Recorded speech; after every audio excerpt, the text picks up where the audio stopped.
Could I ask everyone to take a seat? We will get started.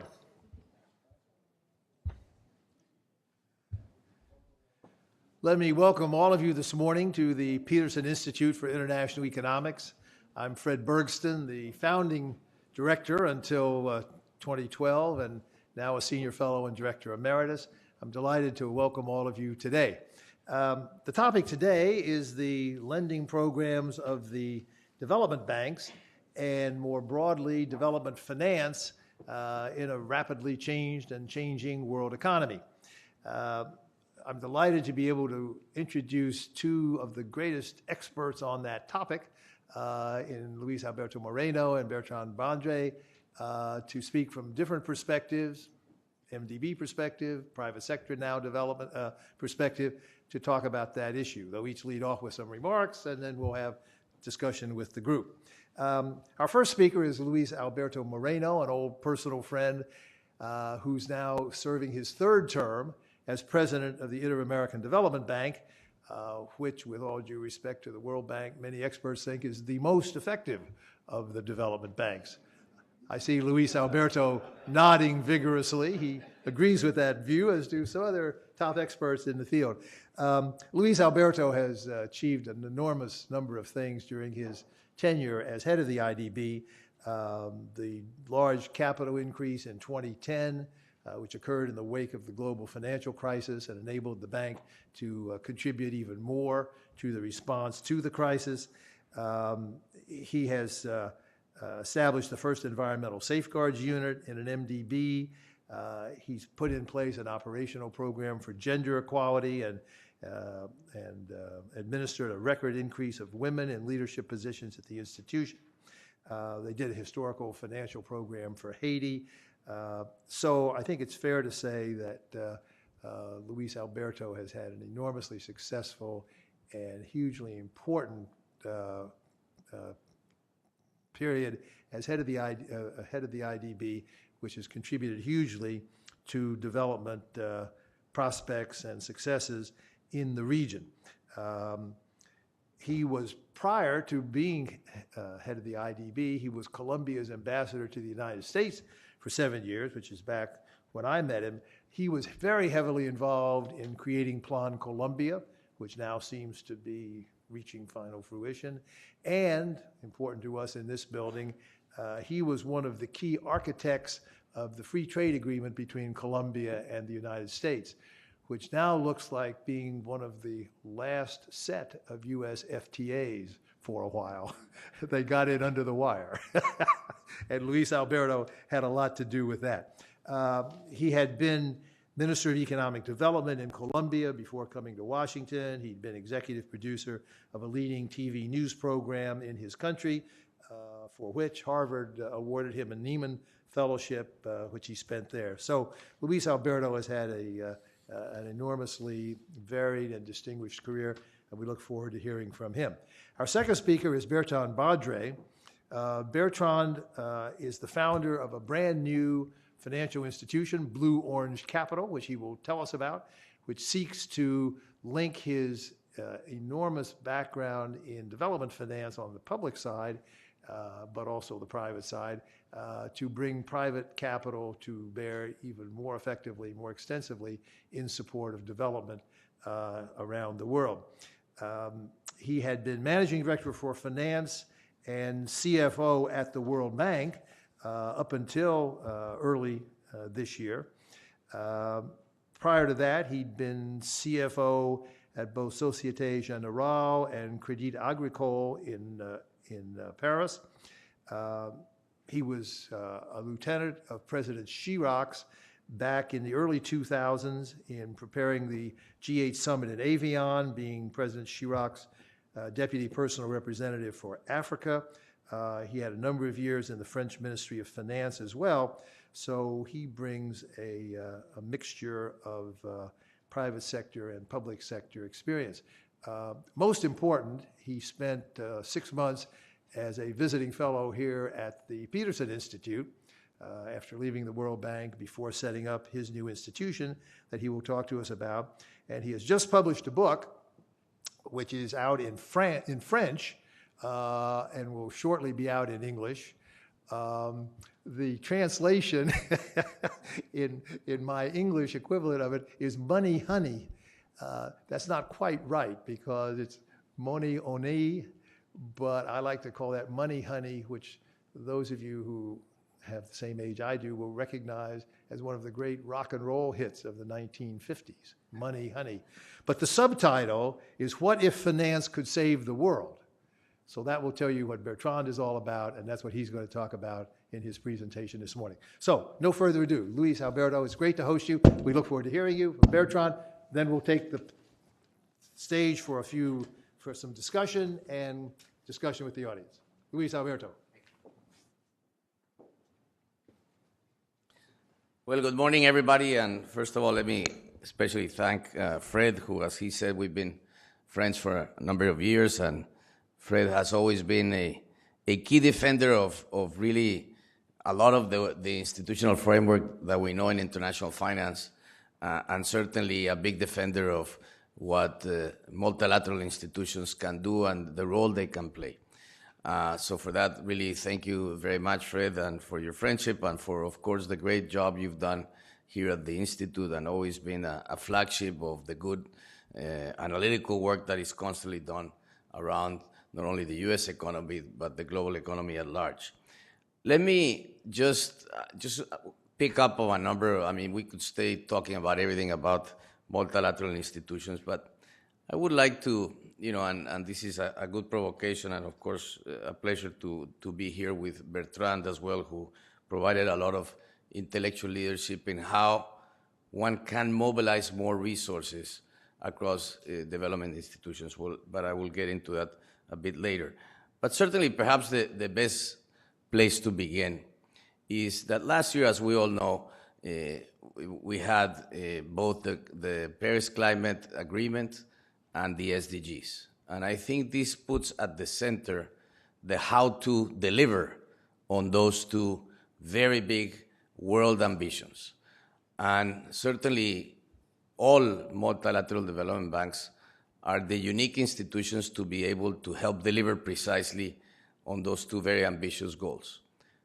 But to deliver on those goals, our biggest challenge is going to be how, as a report that we were together, all the multilateral institutions did, is how do you move from billions of dollars of lending to trillions of dollars of lending, or at least resources that can go to countries to help deal with these challenges. And at the center of this is how not only do you use your balance sheet better, but more importantly, how you crowd in the private sector. And I think this is probably going to be a continuous challenge and something that we all have to work in a very creative way. I mean, the UN alone, for instance, estimates that the shortfall in funding is about $2.3 trillion per year just on this period of 2015 to 2030 during the Sustainable Development Goals. So this is a really big challenge. We all know that development institutions provide basically two kinds of services. Certainly one is the financial capabilities that we have and put resources at the best possible rates and tenors to countries.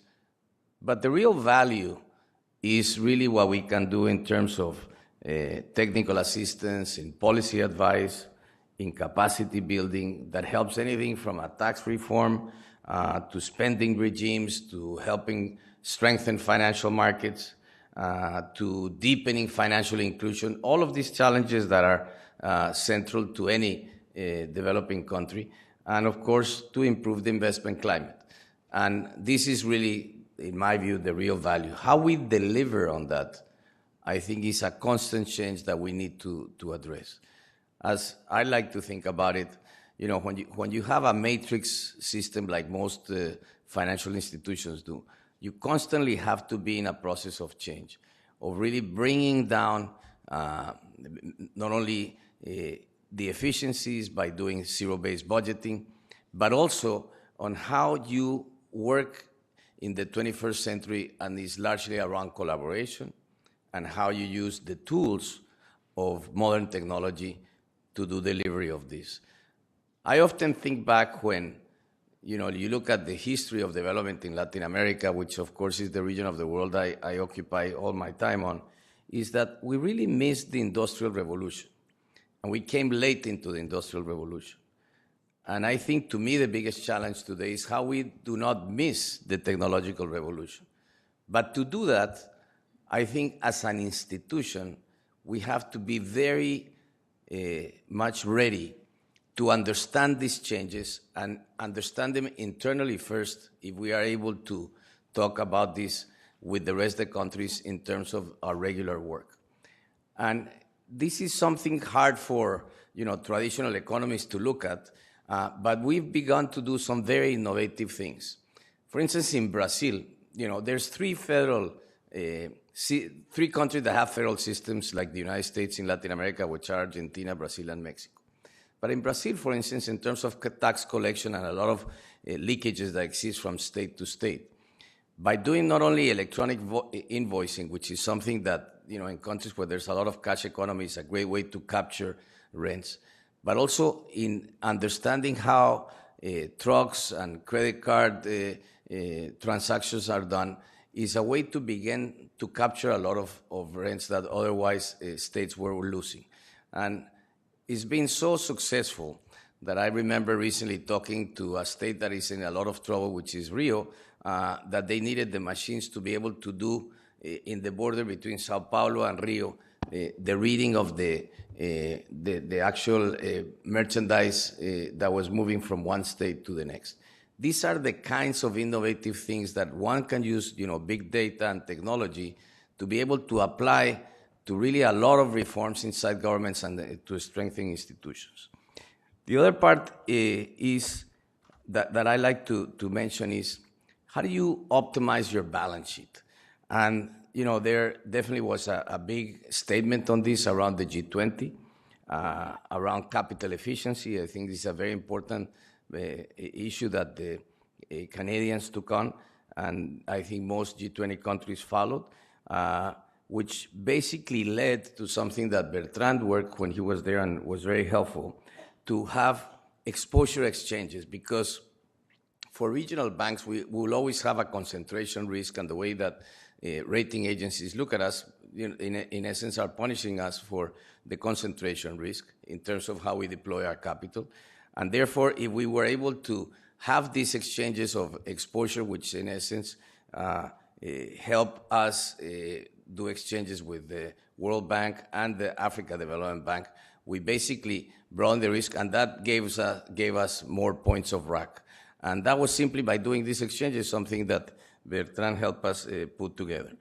The other collaboration that we're doing across MDBs is everything around the infrastructure. And I think this is probably, when you think of climate change, the other area where I think there is a tremendous connectivity in terms of climate change risks. And so what we did was basically begin to be fit for purpose and created a whole department of sustainability that works across all areas of the bank where we are looking to do things that are related to climate. And here in the case, the Global Infrastructure Facility is a good example, where we basically pooled all our resources of all the MDBs to understand how to help de-risk projects, how to advance in private-public partnerships, and all the metrics. So eventually, as time goes on, you can begin to develop infrastructure as an asset class. And it will be very interesting what happens in the next administration if these numbers that are being talked about come to bear. I think this is going to be, again, a way forward in terms of being able to really move in the direction of creating infrastructure as an asset class. And I think this will help a lot of ways to crowd in more and more private sector resources. But to do that, you also need to have blended resources. You need to have some instrument that can basically help de-risk some of these projects. Many times when you look at PPPs, at least my experience all over Latin America, typically there are elements of risk that sponsors are not willing to take, be there regulatory risks, be there foreign exchange risks, because many times you need to have in these projects, long-term finance in local currency, so those risks are not taken. And then there are the direct construction risks. And as you begin to understand those and how to have this blended finance is the only way, I think, that many more of these projects will go from being projects to, as you call here, shovel-ready type of projects. Finally, one of the key things in development, I think, is the whole question of country ownership, country systems. And this is something we all at the different institutions have been working on to help ways to expand financial capacity and the qualities of interventions that we do working with partners. And at the end of the day, we are called to do the more difficult projects. And one of the things that we're looking to do every day more is how do we develop our private sector arm in the case of the bank, which we basically crowded in 4 different private sector windows of the bank into one, put more capital. And this is really allowing us to grow, to take more risk, to have a different appetite for risk, but within the same group. And learning from the experiences of the IFC and the World Bank, we're taking many of the good lessons and learning from the bad lessons. And we're hoping that more and more we get into agro-industry, which is a very important piece in what we can do in Latin America, and certainly infrastructure. The other area was that we were able to do, which was really a lesson from the Asia Development Bank, was how they were able to, again, to merge in their concessional lending window, their IDA equivalent. And we did the same. We got huge support from the U.S. Treasury, which had some challenges with your Congress and more illegal challenges, more than their desire to help, which was great. And 100% of our shareholders voted on doing this. And so starting January 1st, again, we were able to now put that as part of our capital. And again, this, I think, was perhaps for us the biggest help in that had we not done that, we would be in really capitally constrained on capital. So these are some of the things that we have been doing. I think, these kinds of institutions, if you didn't have them, you would have to create them. I know we are always kind of in the spotlight. There's always challenges around this. I think the unique case of regional development banks is the specific focus on regions. And the work that we do across institutions is very interesting. For instance, there's a lot of lessons to be learned, certainly in Latin America from Asia, in terms of what their advances in education, their advances in logistics, their advances on trade. But equally, Asia, in many ways, especially looking at both China and India, are regions which are being urbanized, yet Latin America is the most highly urbanized region of the world, and we have a lot of bad lessons and good lessons there.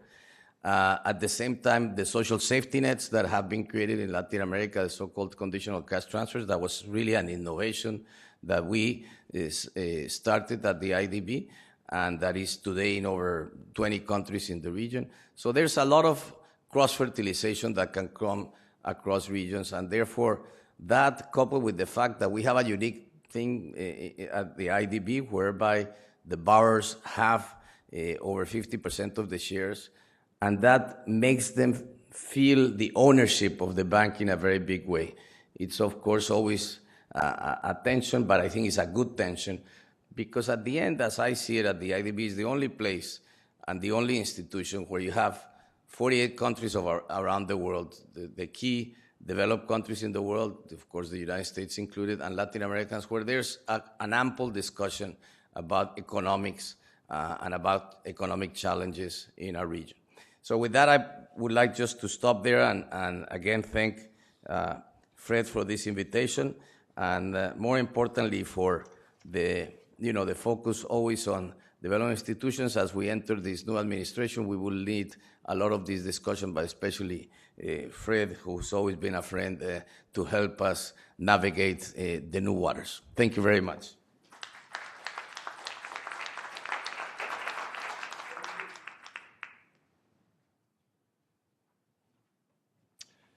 Thank you very much, Fred. Thank you, Luis, for your kind words. Yes, we have new waters to navigate, and not just because of the administration, because many things have changed in the world in the past few years. So I'm very happy to be here this morning for many reasons. First, it's just been a year since I've announced that I will be leaving the World Bank, so it gave me time to think about it, to write, as you kindly say, about it, half in French, half in English.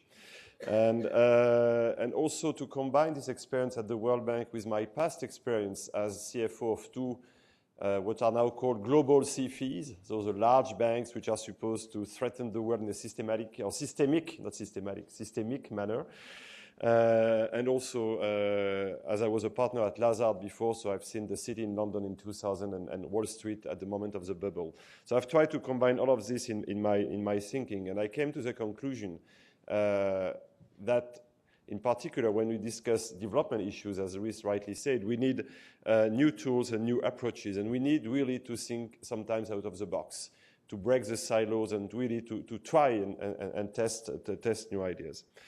More importantly, I'm very happy to be here because, I mean, I've spent these past few months with you, Fred, and Adam, and some of the colleagues here at the Peterson. That was just an amazing experience. There is no equivalent to this in France. So I didn't know. So just to enter the think tank world was something which I had never experienced, and I'm very happy to have experienced it. I'm very happy also to be able to discuss with Luis, because as you said, we've been discussing the role of development banks over the past few years. When I was at the World Bank, and since I've left the World Bank, and I will not enter into the game to say we are the most effective development banks, but I think you are extremely effective and you are extremely innovative. And I'm very happy to have partnered with you in the past, that we could succeed in making this exposure agreement that you described work. There is more to come, and in my small capacity as CEO of BlueOrange Capital, I hope that we can work together and have good hopes in that perspective. But more importantly, I think the topic of the conversation today is crucial. The adoption of the Millennium Development Goals back in 2000 seemed very far away. Good and bad lessons taken from them. Then we have reset the whole system in 2015 with the Sustainable Development Goals, with COP21, now COP22, and with the financing for development conversation. So it's a nice roadmap, but it still raises a number of questions. Could we be up to the expectation that we raised 18 months ago? And on top of that, as you rightly say, we have to navigate new political waters. And two of the countries which have a critical role in development, the UK and the US, have changed views on these topics or might change views in these topics. So what do we do with that? How do we enter into fruitful conversation with these people? And there might be more to come, actually, in other countries next year. And on top of that, we have also to compete with new needs. I mean, the UN recently mentioned the needs for humanitarian support, which has grown. And in Europe, I mean, a number of countries are struggling to get money both for refugees and ODA, and sometimes it's really competing in the same bucket. So this is a brave new world. So let me highlight 3 points. First, just come back very briefly on the sea change that we've seen in development since 2000.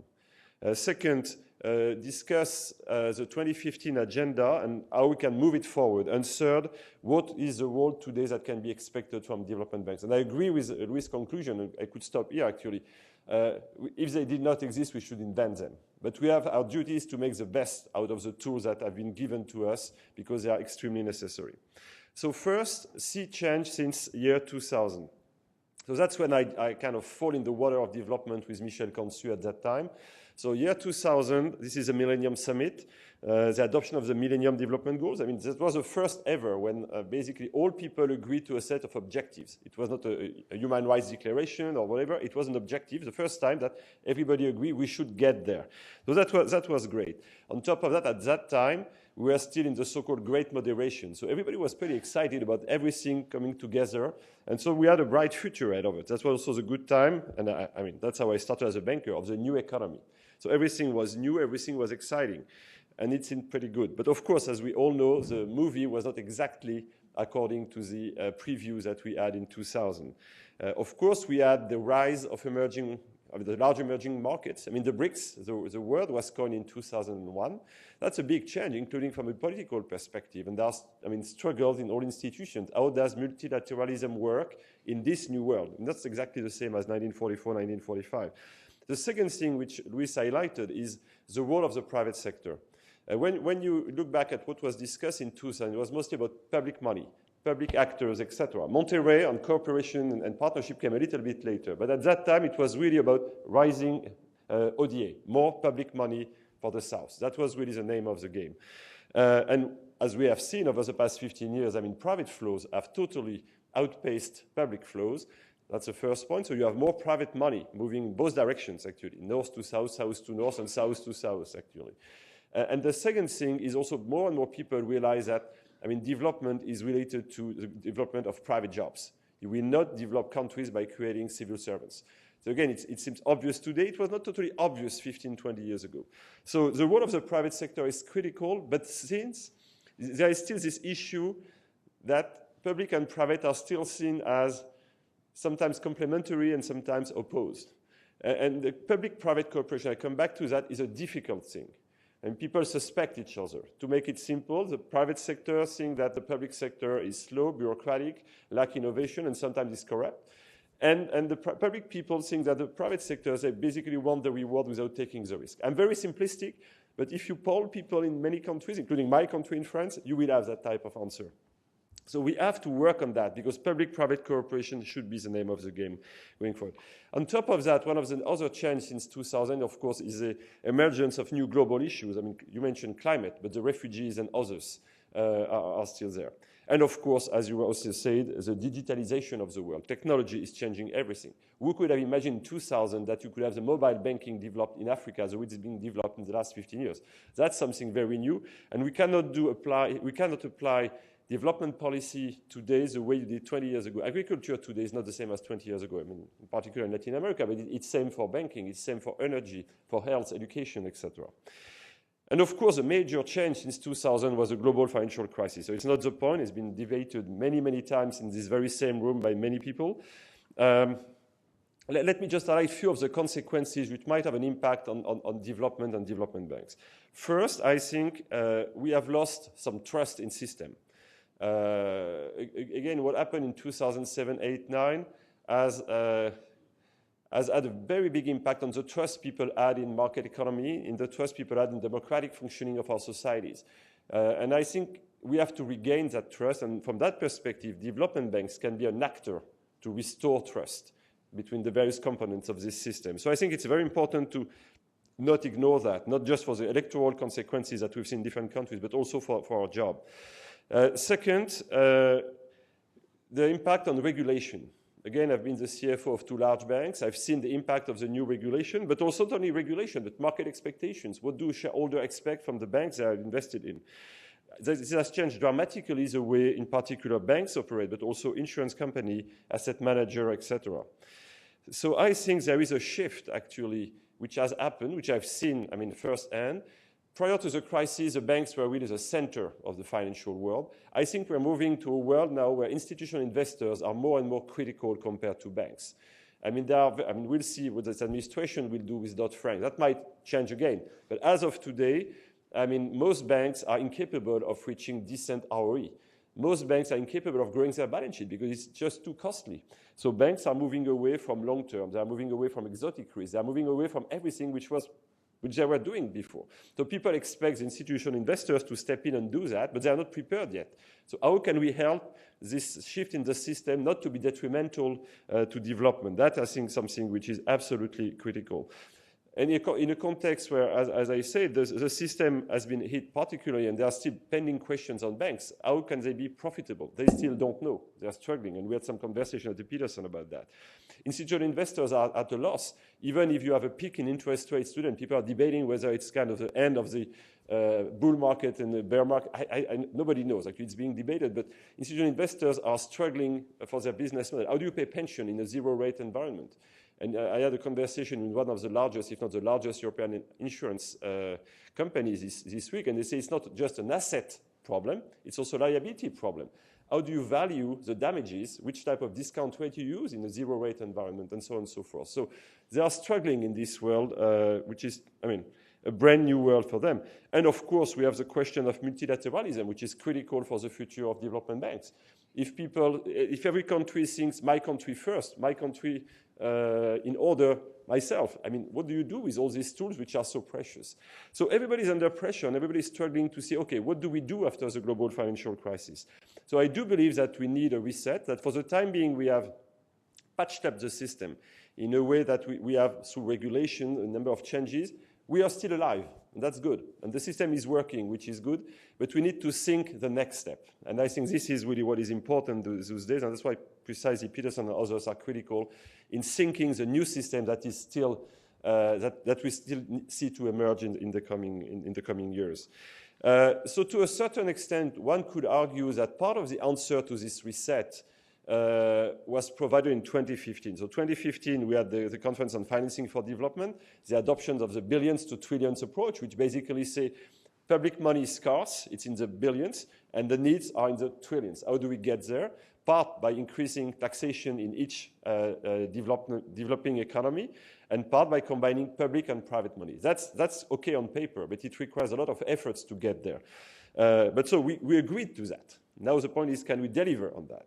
Then we have the adoption of the Sustainable Development Goals, extremely ambitious. I mean, you mentioned the figures, 2.3 trillion. I mean, maybe it's 3, maybe it's 2 trillion, but it's enormous in a world where basically the name of the game is more contraction and everybody focuses on his own domestic issues or its close domestic issues. And the last point, of course, is climate with COP21 to COP20. So we have the roadmap. It's not the point of the roadmap. We know what we want to do. We have agreed. It's been signed by all heads of state. But there are big issues. I mentioned the question mark on multilateralism, the question mark on the global economy. I mean, we discussed here in the very same room, secular stagnation, new normal, new mediocre. I mean, there are big questions on where we're heading to. We have the pressure on public purses. So people start to rehabilitate the fiscal policy. But the immediate issue is then the rates are rising. So how do you move being more aggressive from a fiscal perspective if the rates are rising? I mean, it's going to be a big issue also in my country and many European countries very soon. We still have a monetary policy environment which is still very complex. I mean, let's see the announcement of Mario Draghi here in Europe. People are still struggling to say, what does it mean exactly? So quantitative easing is really an issue for a number of large institutional investors. What do they do out of this? And we have all these tensions on the public-private partnership models. On the one hand, everybody agrees that this is a new name of the game. Public-private, they should work together. It's great. On the other hand, and Latin America is a good example, it's difficult to do a successful public-private partnership. We have really to support this in an appropriate manner. So we have the roadmap. We have identified the issue. So the point is, can we be up to the expectations that we raised at that time? That comes to my last point, which is that I think there is a critical role for multilateral development banks today. First of all, as Louis said, and I don't want to repeat what you said, each bank has a duty to maximize its capacity, its financial capacity, individually. So every bank individually should make sure that they are properly managed, that there is no waste in costs. They should really understand, and again, we've discussed that many times, that they are not development agencies, they are development banks. So the way they can grow their business is by building up their capital base. And once they demonstrate that they build up their capital base okay, then they can engage with the shareholder to see whether there is an opportunity to increase your capital or not. But that's really the name of the game. So you really have to work on your cost. You have to work on your revenues. You have to work on capital and stretch it, etc. I think that's priority number one. Priority number two, and you hinted at that, that's what some of the banks, including you, have done, try to combine your various instruments and see whether you can do more. And that's what I've been pushing at the World Bank with the so-called IDA Plus. So IDA, as you know, is an association. It was not really considered as a bank. So it was really managed, if I be very simple, as a pool of money with flows in, flows out, and then money coming back. But technically, if you have these assets, because they come back, without liabilities, you have capital. So the idea was really to use IDA assets as an equity base and leverage this, so borrow against these assets. And I'm very happy that in the coming days, and some people in this room work on that, we'll be capable of raising several billions every year and increase this over time. So this is really what I call the duty of each bank to maximize its resources. That's what they owe to the world, not what they owe to the shareholder. But they also can work collectively, and you mentioned the exposure exchange agreement. At the end of the day, the shareholders are more or less the same. The objectives are more or less the same. The policies are more or less the same. So we should really work more and more as a system. And as a system, you have pockets of productivity everywhere. And I'm very happy that we move on this exposure exchange agreement. At zero cost for the shareholder, we have created more than 20 billion capacity in the system at zero cost. And I think we can do more, and we should probably engage under the same line with also the bilateral agencies, which have exactly the same issue. And the French AFD is a bank and is regulated by Basel. So that's part of the conversation that needs to be pushed a little bit further. And of course, it should not prevent people from innovating and trying new ideas. So that's first point, maximize your financial capacity individually and collectively. The second point is also mentioned by Luis. It's really that these institutions should be as much mobilizing institution as financing institution. At the end of the day, we are in a $100 trillion GDP world, and combined, I mean, all ODA is $135 billion. All the intervention of IMF, World Bank, IDB, etc., 150 to 200 billion per annum. So it's pretty small. It's decisive because this is a signal. This is a way you can mitigate some risk, be catalytic, etc. But still, it's small. The trillions are not there, and they will never be there in today's context. But they can really pull the money from others if they provide the right support. I remember I spoke to the head of GIC a few years ago. He said, what do I expect from development banks? I expect them to help me select the right thing to do. I don't have the people on the ground in Africa, in Latin America. So this is your job. Tell me what is good to do. Then I want to make sure this will be done okay. I don't want to be trapped in some reputational risk, child labor, biodiversity attack, etc. I trust you will do a good job. And if there is a problem, you can help me solve the problem, because GIC cannot solve the problem. I cannot discuss with Bogota or Kinshasa. I just can't do that, but you can do that. And that's what I need from you. If you bring this to me, I'm very happy to work with you, and then we can work together. And that's where basically you move from the billions to the trillions by mobilizing money and not just financing and do the things on your own. So I think this is really, for me, critical. And this is a paradigm shift. Because it's really a natural tendency of every organization to be focused on, okay, I'm doing this on my own, and it's okay, and it's easier. It's very difficult to open to others. And I really want to pay tribute to Luis and James Scriven, who is working with you, on the way you're opening the doors and engage with the private sector. And there are also some IFC people in the room that they've been doing for a while, actually. We have to move in that direction. It's not enough, and we have to move and to scale it up.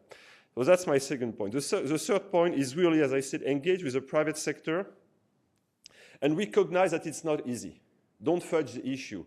I mean, public sector and private sector are not the same. So we should not just say, oh, let's work together, it's okay.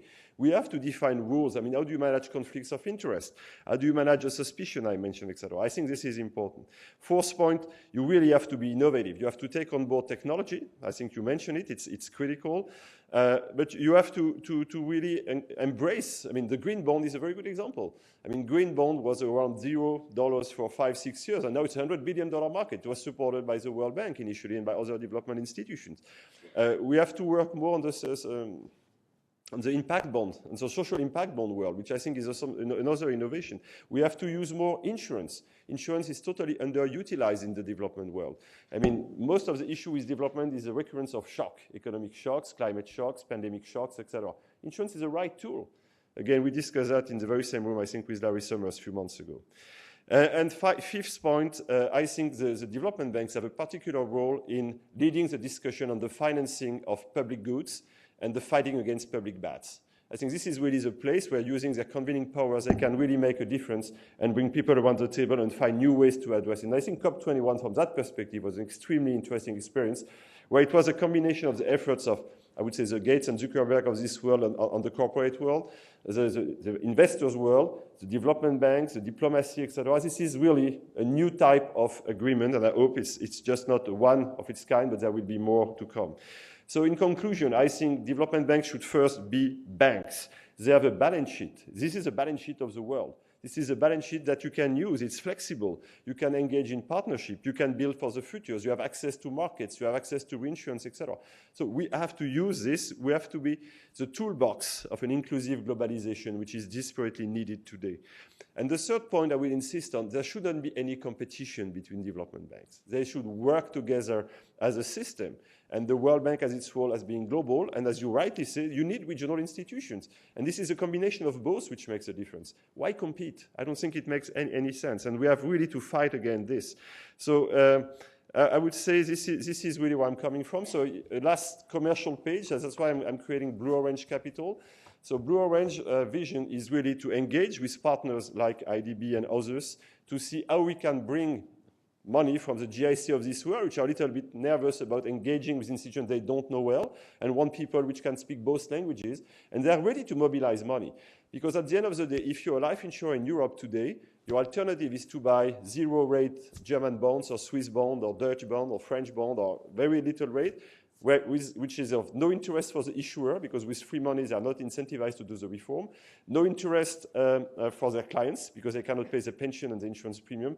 No interest for the world. So if we can find a system through which they can mobilize part of the savings into projects which make sense, like I would say housing, agribusiness, health, education in Latin America, that would be helpful for Latin America, helpful for their clients, and incidentally helpful for the world. Thank you very much.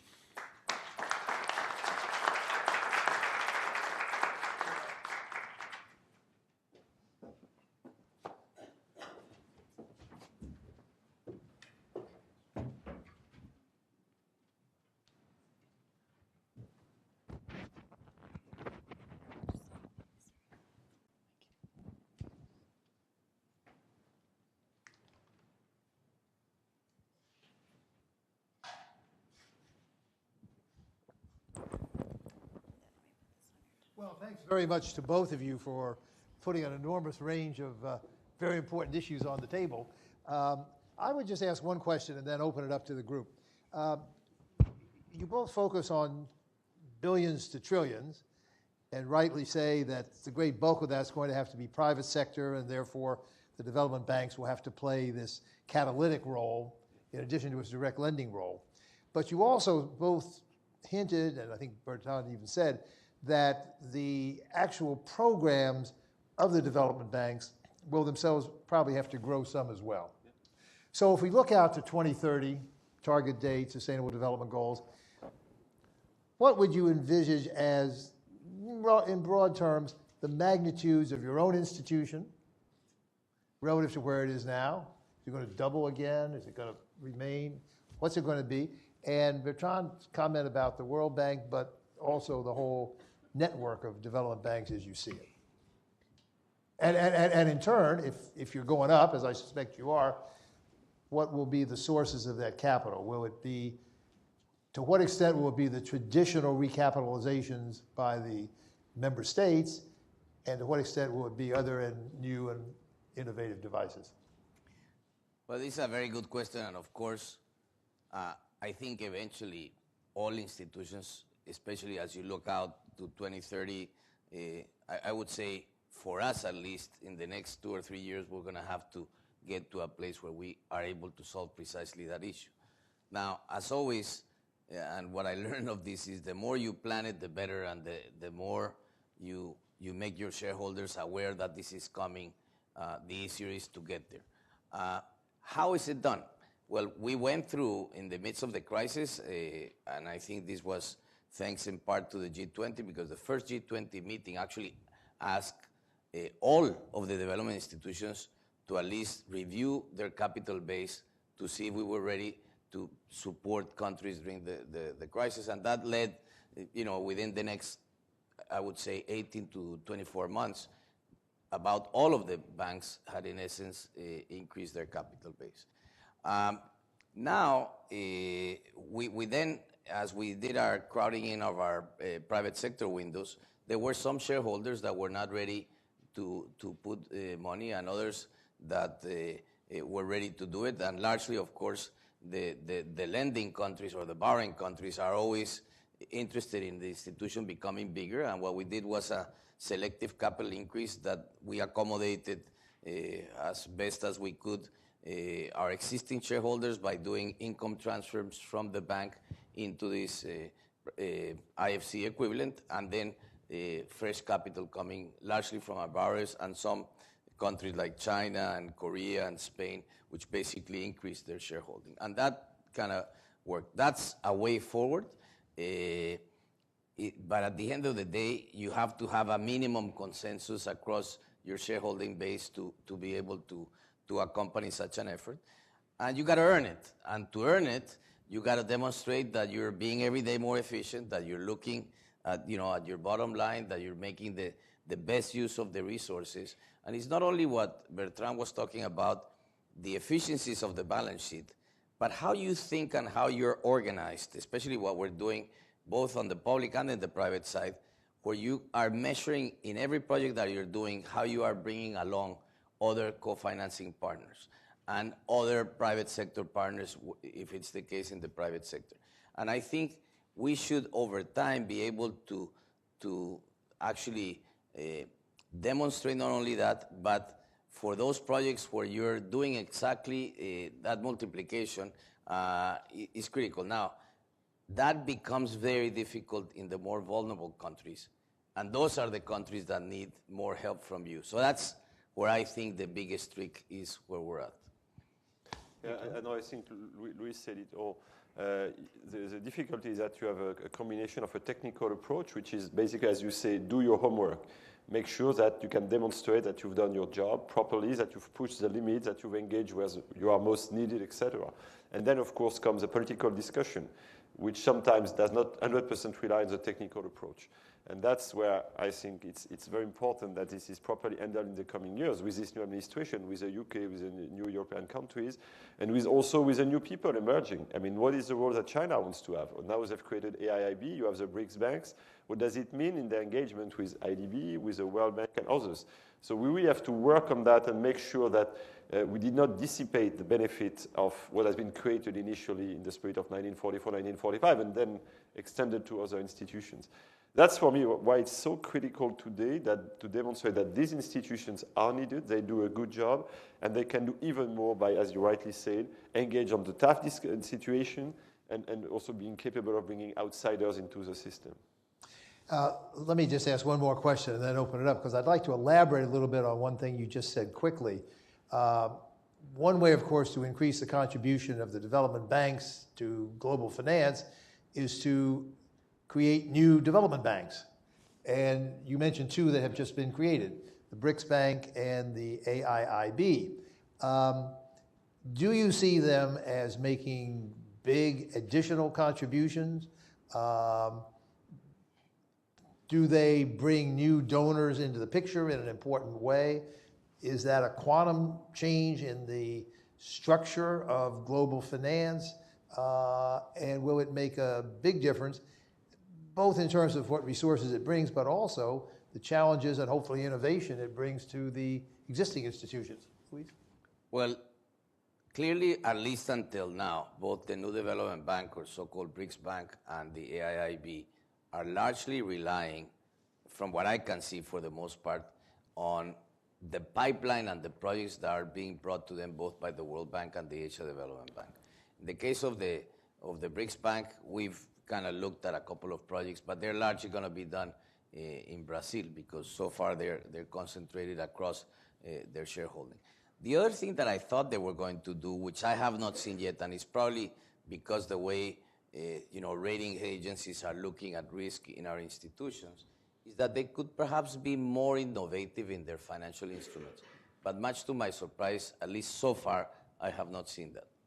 Would you elaborate kind of what you had in mind as a possibility? No, I didn't have in mind anything specific other than to imagine that since they were starting from scratch, they could perhaps introduce a set of financial products that we typically cannot do for the exchange risk, the fact that we cannot hedge in currency. I mean, a number of areas. So I figured that they could be able to at least attempt to do something along those lines, but they've been very much as conservative perhaps as we are.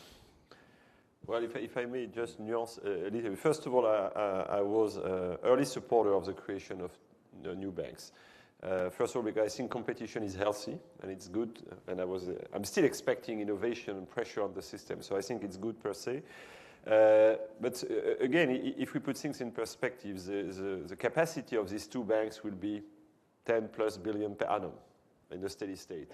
Even if you go to 15 billion, we still compare this to 2 or 3 trillions of needs. So there is room. So I think it's absolutely okay that this institution exists. And I went with Peterson. We had a seminar in this spring with the Lee Kuan Yew School of Public Policy when we discussed that. And I remember what I said at that time. I say, if AIIB is just a World Bank with a Chinese flavor, it doesn't add much to the world. It adds 10 billion. That's it. If they are capable of bringing new tools, bring innovation, that will be helpful for everybody. And in particular, in Asia, they could really partner with an ecosystem, which is extremely interesting in Singapore, in Hong Kong, and elsewhere, but with the private sector and an innovative way of financing infrastructure. I think the jury is still out. I was there 2 weeks ago, and they are really thinking along this line. But the truth is that for political reasons, they've been pushed to do co-financing fast, just to show that they were doing something. They have done nothing on their own for the time being, and I don't think they will do anything before 6, 12, 18 months, actually. So I would say jury is out. We'll see. But it's an important question for the system, yes. Okay, floor is open. I'd ask you to go to the mic. We've got a hand mic too, but if you can go to the standing mic, introduce yourself, and fire away. Good morning. My name is Luigi Ruggeroni. I represent a commercial bank, a European and Italian commercial bank here in Washington, D.C. We are quite a big bank. Our balance sheet is in the tune of 700 billion euros. So we do a lot of project financing around the world in emerging markets. But honestly, we would like to do much more, but we are unable to do that. And this is an issue that Mr. Badre has touched upon, but I would like you, the two distinguished speakers, to elaborate a little bit more on this. The main reasons for us having to decline a lot of project financing, which we are, we may have a role, is because on top of the usual credit and construction risks that commercial banks are used to tackle and to analyze and to assess, there is now in the picture a lot of other risks. I can mention, for example, reputational risk. Imagine we have had to decline a few projects in Latin America because we didn't want our name to be associated with large corporations which have been involved in big scandals in a large South American country. Guess what country I'm talking about. Same thing happened in the Middle East, in some Middle Eastern countries where we had important projects we had to decline. So reputational risk is something that we find it difficult to assess, to manage. Other risks are legal risks. The typical question of the credit department is, but who's going to pay us if something goes wrong? And it's not clear, what tribunals are relevant. So my point is, I believe you touched upon this, Mr. Badre. I think we should try, from the private and the public and the multilateral development bank sector, we should try to devise financial structures by which there is a more precise allocation of risks to those institutions which are good at assessing that. So commercial banks are better at assessing, we are used to assessing credit risk, construction risk. Perhaps multilateral institutions are more able and better to assess this kind of legal, regulatory, and reputational risks in emerging markets. So that's the first part of my question. I would like you to elaborate on that. The second is, you mentioned impact bonds and social bonds and green bonds. I have been in talks with the IDB, and I give full credit to the institution represented by Mr. Moreno today. I've been talking to them about a circular economy bond. I was your guest. I gave a speech at your Montego Bay event. That was terrific. That was fantastic. But then when I talk to my people at the Debt Capital Markets Department, they always have doubt about issuing this kind of bonds because they say, if you look at the market price, there is no material difference between a green bond and a non-green bond issued by the same issuer. So what drives price, what drives yield is not the social and, the global impact content of a bond, but it's still, the credit risk inherent with the issue of the bond. So shouldn't we be doing something to make the markets more aware, investors more aware that social, green, and circular economy bonds may have a role in improving environment, in helping the development and support emerging economies? These are my two questions. Good questions. Why don't you each tackle whatever parts of it you want? Yeah, on your first question, that's exactly my point. I mean, cooperation is the name of the game. Public-private partnerships are very difficult. And it's not so much a financial arrangement than a risk arrangement. Who is carrying which risk? And everybody which has been in that business knows this is the art of the issue, not the finance. Finance, you find it, but the way you split the risk. And it's difficult. And it's difficult both in emerging markets and in advanced economy. I mean, as you probably know, I like to tease the journalists when they question me about this and say, what is the safest country on earth? And usually they come with three. They say Singapore, Switzerland, and Norway. And Norway, because this is the one, Norway went into a big PPP on gas distribution a few years ago, and they changed the price like 2 years down the road. And now they are being sued by the whole world. So who among all the countries you think would have destroyed a PPP but Norway? So just my point is that it's difficult even in the most kind of boring, clean, safe country. So it's difficult. It's difficult everywhere. So we have to work on that. And that's why I think, and we probably can add to that, the initiative on infrastructure is important. You have to facilitate the life of people and have people work together. It's not up to the development banks or the public institution to define something and then, oh, I missed $1 trillion. Let's ask the private sector to join. You have to define upfront how you can work together and who is best to do what. I think that's a critical point. Second point on the various risks. You mentioned the reputational risk. That's where development banks can help. That was exactly the point of the GISU person. He said, I want to partner with development banks because I think they will be smart enough to avoid me being trapped into something bad, because they will do the right selection for me. I cannot do this. So this is part of the discussion. Third, I think on project finance, etc. I think we have a big issue which is related to the regulatory framework adopted after the financial crisis. We have adopted very tough rules on banks, which are really, honestly, not incentivized to move in that direction too fast because it's too costly. In parallel, Solvency II doesn't push the insurance company to move in that direction. So there is no real incentive for the system to move in that direction. So I think if the G20 was serious, and I've discussed that there, they should put, I mean, if they really want infrastructure to be central, you should address all these issues. And you have everybody around the table. I mean, there's the regulators, the ministers of finance, etc. So you should really focus and bring development banks, the regulators, and private sector to say, okay, what is needed to get to the trillions that are needed in infrastructure? We are not there yet. We are getting there, and I think the infrastructure is extremely, extremely important. On the green bonds, I think this is the same issue. You cannot go and say, okay, you're going to do great things like being green and lose money. So I think the first thing is to demonstrate that whether it's green or non-green, it's the same price. And then people, I mean, I had this conversation with head of fixed income of a guy managing more than $1 trillion. And he said, Bertrand, I'm interested in these products because my clients ask. They don't care themselves. So we have to push, to put pressure in the system so that the end users ask for green bonds, social bonds, etc. And then the people will deliver if they have pressure from their clients.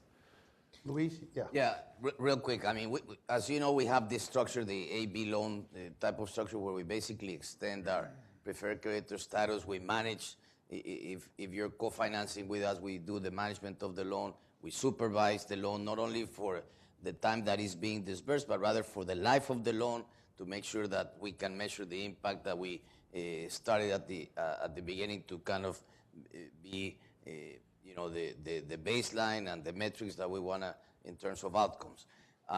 So that's one way to do it. The other part that we've started to do a lot is to, of course, work with our shareholders, and it's fascinating how we've lately been working with our Asian shareholders. So we have directly from SAFE a co-financing line that operates very quickly, where we started with $2 billion.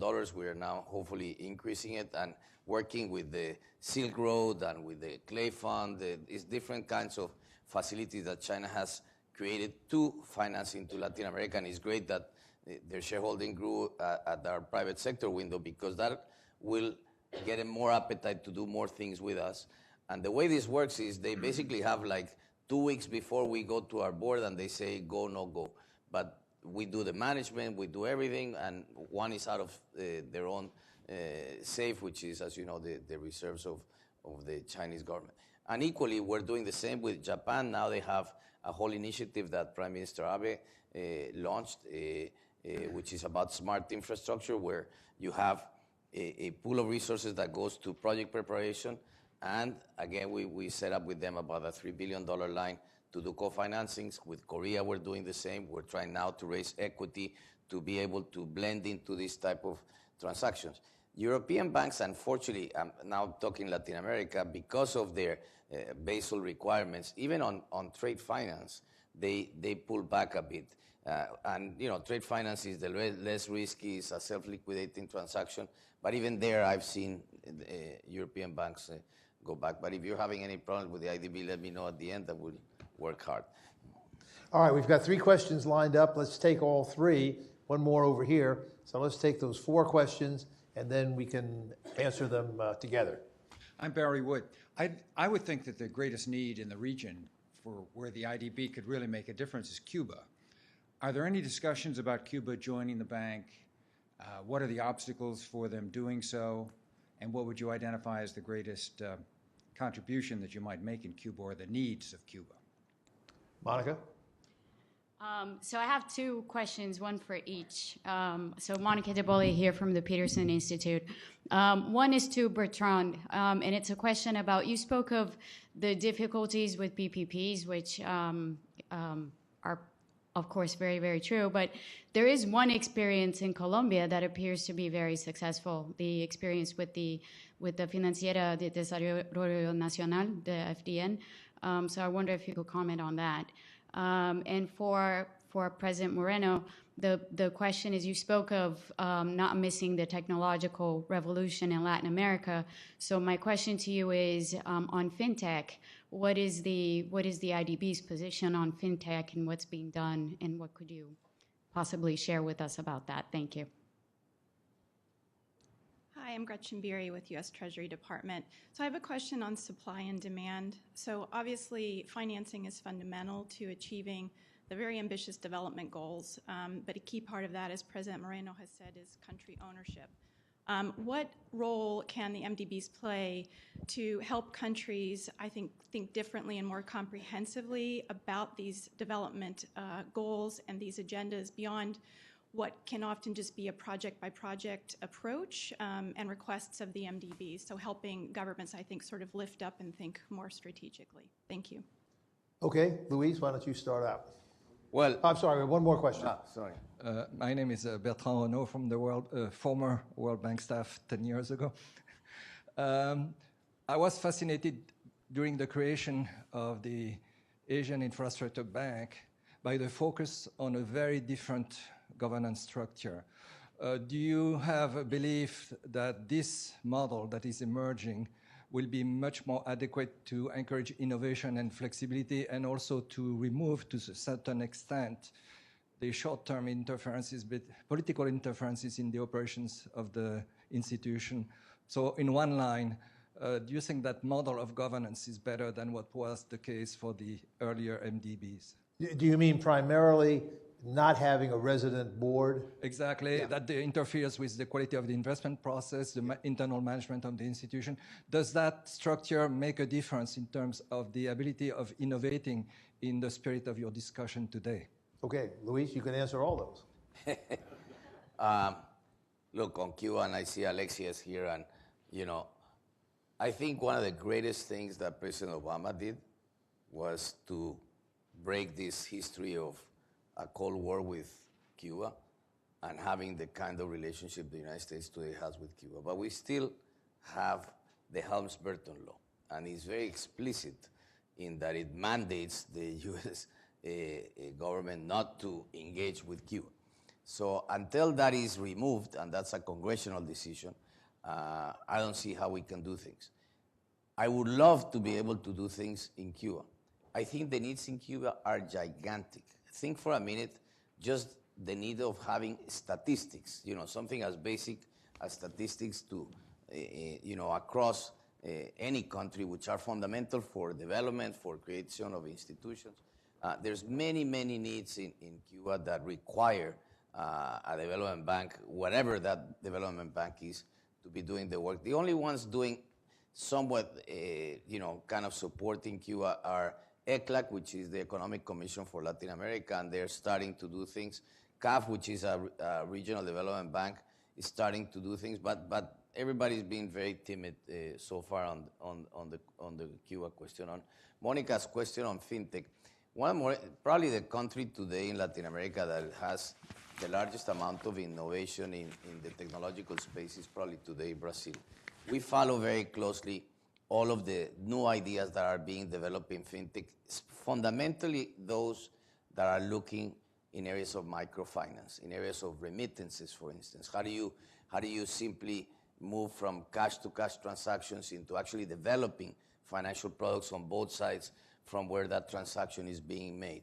And I think this will do, I think fintech is really not only in terms of financial deepening, but equally in helping, move out of these cash economies that we have in our countries, the formal and informal economy, which we call, which still is 50%. I mean, we still have, on average, 50% of our economies are cash economies. And so that's a huge, tax leakage that we have. But more importantly, what that means in terms of productivity, which certainly Latin America has been lagging, but productivity today is an issue for every country in the world. And that takes me to the question from Treasury.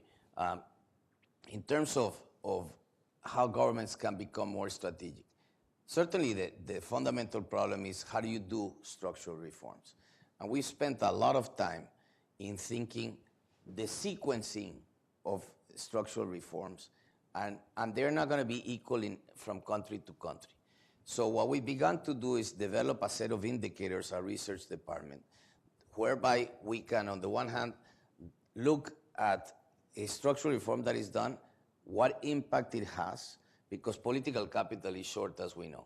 And so do that by comparing other countries around the world, not only in Latin America, but comparators in Asia and comparisons with Europe, and what that all means, and how countries can, as a result, lift up and look in a much more strategic ways. And the other area in the same idea is, on this huge climate agreement, you remember there were these so-called NDCs established, which are basically the notional reductions on climate emissions. That's about about 10 or 20,000 feet. Then you got to bring it down to earth, and that means turning that into actual projects. And there, you need concessional financing to precisely what we call technical cooperation to help those governments do just that. And we've created a set of tools precisely to help countries develop their own NDCs. The question of governance, look, this is a huge issue. I mean, I frankly believe that I wish we could come to an agreement in development institutions. This is the one thing, if you say anything that both the New Development Bank and the AIB brag about, is precisely this notion that they don't have resident board. And I have to tell you, I see it in the IDB, I see representatives from many of our shareholders who one day will say one thing and then a new one comes and they say an entirely different thing. So I feel that we deal more with a parliament than we do with a real board where you should have a bank. I will simply report that Bob McNamara, back when he was legendary head of the World Bank, railed once a day and twice on Sundays about having to spend so much time chairing and working with his resident board.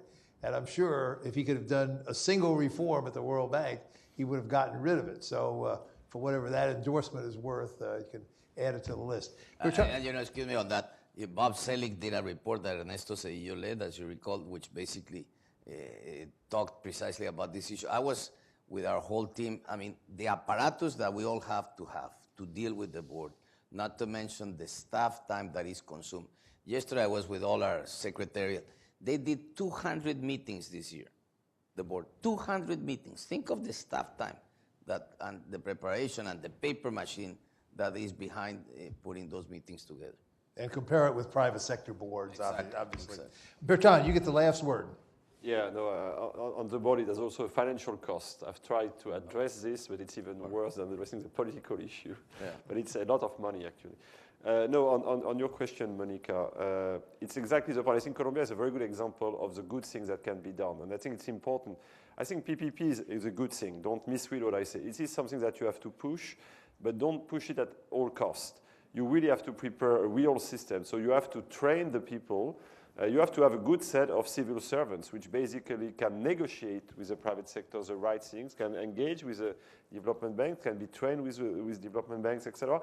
But also that throughout the life of the project can tell the government, don't do that. or you should do that, etc. Because these things last 10, 15, 20, 30 years. So you really need to train the people and to build the system. And I think what that Colombia is doing, and I think it's good, and there are other countries doing that. That really makes a difference. I mean, in Africa, for instance, I've been working with Côte d'Ivoire. Côte d'Ivoire actually is one of the countries where they're doing that right. And there are countries where they do it wrong. So you can do it, you can make it work, and I think taking examples of countries like Colombia is a good thing. But don't sell it as a silver bullet. Don't say, oh, PPP, that's the solution. It's a very complex solution. Want to respond to any of the other questions? No, I think Luis did it marvelously well. All right. We're at our witching hour. We could go on for hours. This is quite a comprehensive review of whether the development banks. But congratulations to both of you for the work you've done in the past, for the plans you have for the future. Best of luck to you in conducting and carrying those out. Best of luck with your new venture. Thank you all for coming. Meeting adjourned. Thank you.